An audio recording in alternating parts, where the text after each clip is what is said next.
everyone, it's Julia. I'm working on some fabric textile jewelry for my summer shop. And I just wanted to turn on the camera and show you what I've been working on so far, and then maybe do one or two of them. They're very random, and so sometimes it's hard for me to, I just pull things from all over. So I've got a lot going on here. But I wanted to share, first of all, someone sent me wonderful viewer sent me these. She said they're from dog bags, but they're very hard, hollow tube. I think you could also use like a large straw, but then that, it wouldn't be as obviously be as hard. But they're perfect for the tops of these little fabric collage things that I'm creating. Yeah, they just kind of just slip in there. And then my idea on this is, I don't have it with me here. We're still wintering south, but I do have it back in Minnesota. Some of this chunky ball chain, and that's just gonna fit right in there. So that's gonna be the chain for these. But they're just I mean they're just really funky, and they're a collection of a lot of stuff that I'm working on, or that I basically collect. And I'm going to show you some of that. Some of the things I look for when I go thrifting or to a garage sale or at the flea market. First of all, I do always like to have something either fiber or textile related when I'm doing jewelry, just because that's what my whole shop kind of is. So you'll see just funky. This is like an upholstery fabric that just has a lot going on. So it's perfect for this kind of thing. And I back it on just some felt, but kind of work with just a piece of silk ribbon, I believe that was, and then just dangle beads. Two on the beads. I always look for beads with large holes, just because I'm always trying to shove yarn or ribbon or something through the beads. So that's just some ideas. Again, this one's just really a lot of things. This one has a heart, a little cupid, and then the little charm that says love on it. And another one of those hard little straw or tubular things in the top. This one too, I do collect keys, and I have for a long time, and I have a whole bag of them here. Some of the keys are just rusty old, possibly a house key, you don't know.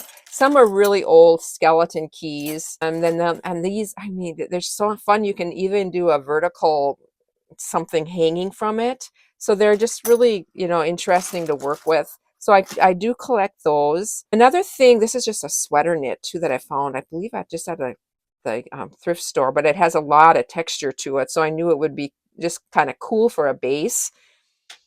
When I'm looking for jewelry, like I said, at even like yard sales, thrift stores, I really look for things that are beads that are individually wrapped, so I can just take pieces of it off, just because I'm not really a jeweler, and I just don't want to put the work into wrapping, or all the beads. So this, I'll just I can just take parts of this apart and use it. This one was a great one. I've used several of these. It actually had a bunch of these dangles on this piece. So I was able to just, take some of the dangles off of it, and yeah, just reuse it. This brown one too, it just, I can just take parts of it off so easily. So anyway, that's kind of what I look for. So what I thought I would do is create one of these little things. Just kind of show you what I'm thinking on. This is just a piece of a cuff, and it has two buttonholes on it. And I love this fray. It's kind of like a black colored denim. So I thought I would back it maybe on this blue colored denim. So the first thing I'm going to do is just rip this.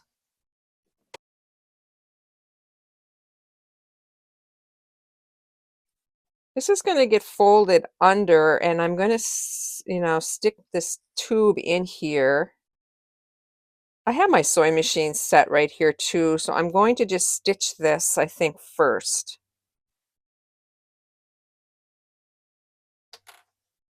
Try to get this. I'm going to have to cut this side a little bit even, but I'm going to stitch across this. I'm going to try to keep this side even with this because that looks like it's pretty squared. This is a totally trial and error situation going on here. Yeah, I'm going to take this to my sewing machine and stitch across here now. I'm going to have to change my foot. I got that stitched. I'm going to just trim this. This side just seems a little bit larger at the bottom. I'm just going to trim that up. I really like the fraying on this. On this side, now that I cut it, isn't going to have that, but I'm just going to maybe work with it a little and see if I can get something going. Now I want to put something through this bottom loop. And I've got this blue silk ribbon. And I also have a spool of I got this set actually at a thrift store too, and it's really knobby black and white yarn of some sort.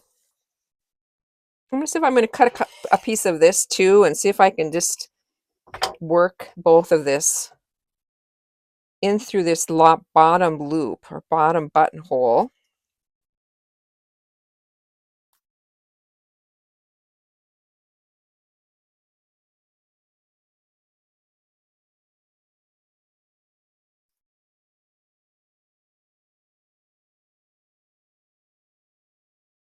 There, I kind of like that, and I like how the black just hangs down the center of it.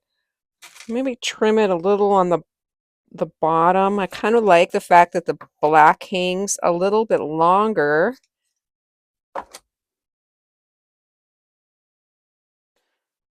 Okay, now I want something right here, and maybe something to cover this up. Maybe just another little piece of this.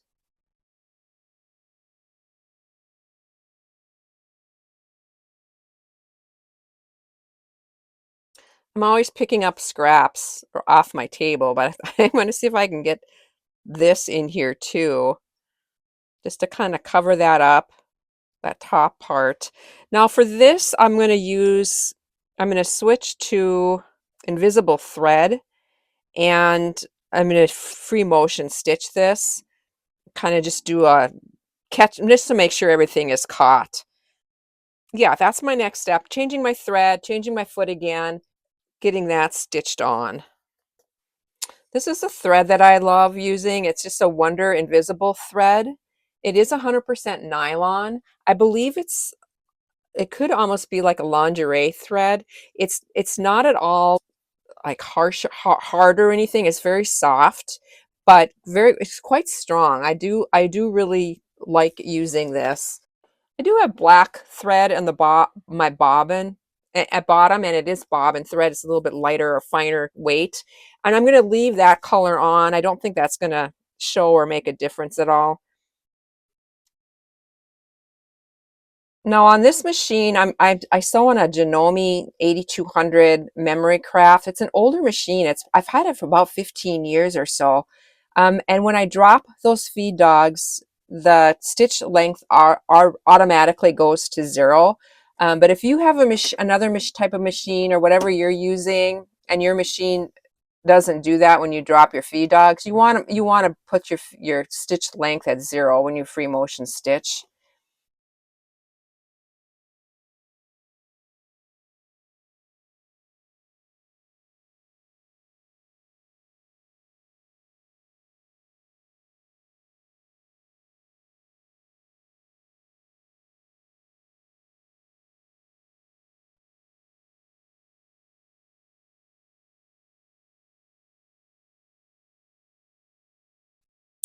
I've got this key and I'd love to be able to add it right in the center there. I'm trying to think how I'm going to attach it. What I think I'm going to do is I added a jump ring to this key and put some of this black and white yarn through it. And I'm going to stitch this on now. And then I'm also going to add, I found another little piece of this. It's just like a silk ribbon, but it's a little different color. Just to, again, add another color to this. And then this piece of, it's literally a wad of thread or fiber or something. I'm going to stick that in there too. And I'm going to stitch this again using my invisible thread and just try to tack that down somewhat on the top. And then this should just dangle.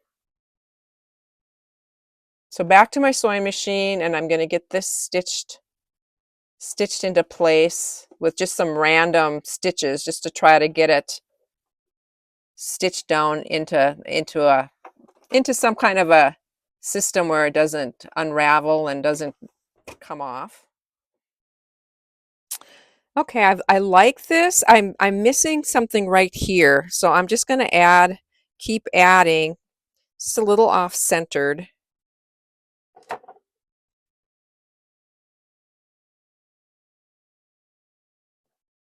Do have just a piece of this denim up here, just a piece of the denim that I cut off. I might see if I can add a little bit of that with the underside up.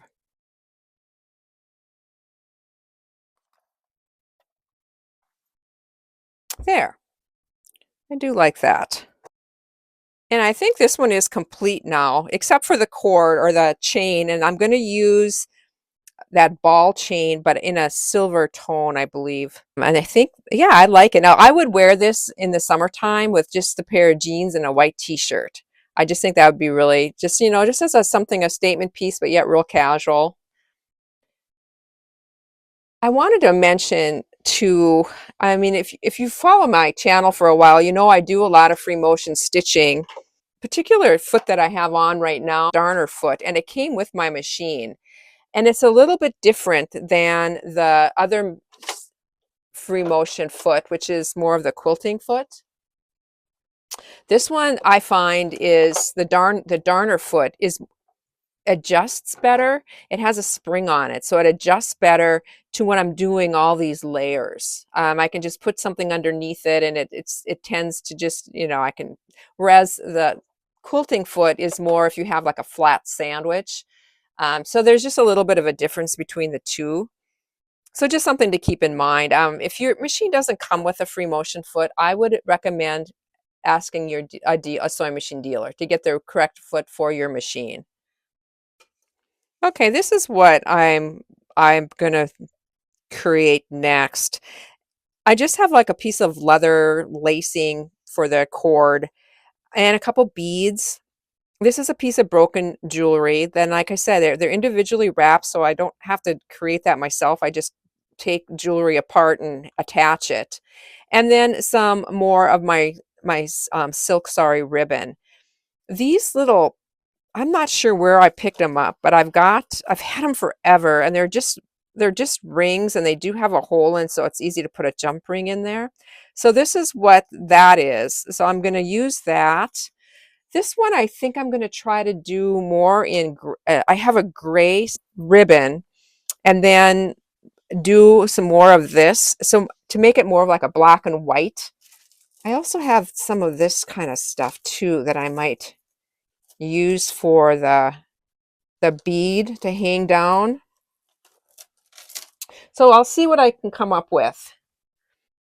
Okay, I gathered up the gray ribbon. I also found a black silk, and then I do have some more of that fiber, and I'm going to again just do that slip knot or whatever you want to call it around this.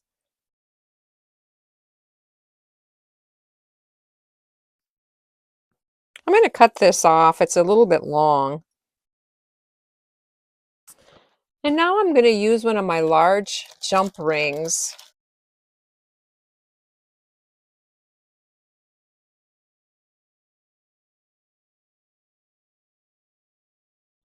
Got this interesting looking piece that's it's hooked onto this piece of a necklace. I'm going to take that off and add that. I'm going to add one more jump ring onto this so it hangs correctly. I'm going to hang one more thing on there that's longer. I think I'm just going to go with one of these chains that are hanging on this piece. Or this one is cool too. Let's see here.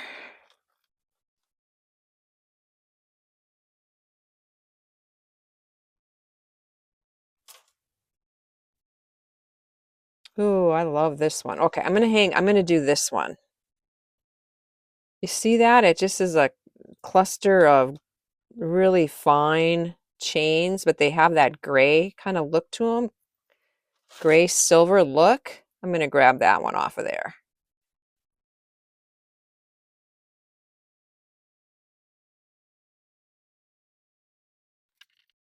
I switched things up a bit. I thought this black ribbon was just too poofy, and I traded it out for this piece. I think it's seam binding, but it's like another neutral. And I like that a lot better. For the cord, I'm just going to use this. It's a piece of leather lacing, but any kind of cord would work for this. And I'm just going to string that through. It's quite long. It's like 40 inches, but I'm going to be tying some knots. I'm going to put some beads on this. And I've got a few laid out here. Now, like I said, I try to find beads with big enough holes so that I can do this. And that's kind of tricky sometimes, but I did just got a collection here. I don't even really know what these beads are.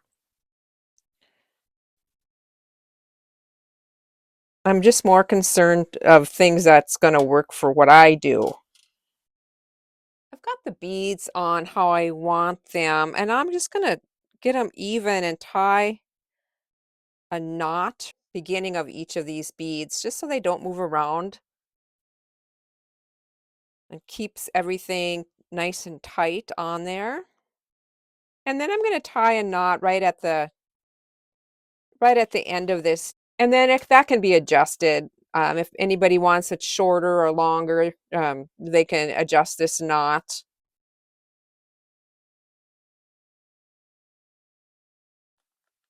I'm going to take some pictures of both of these at the end too, so you can see them a little bit better. I hope you enjoyed this, everybody. I got quite a few of these made this week, probably at least a dozen. Just make a good addition. Just some accessories for my shop. Thanks you, everybody. Bye for now.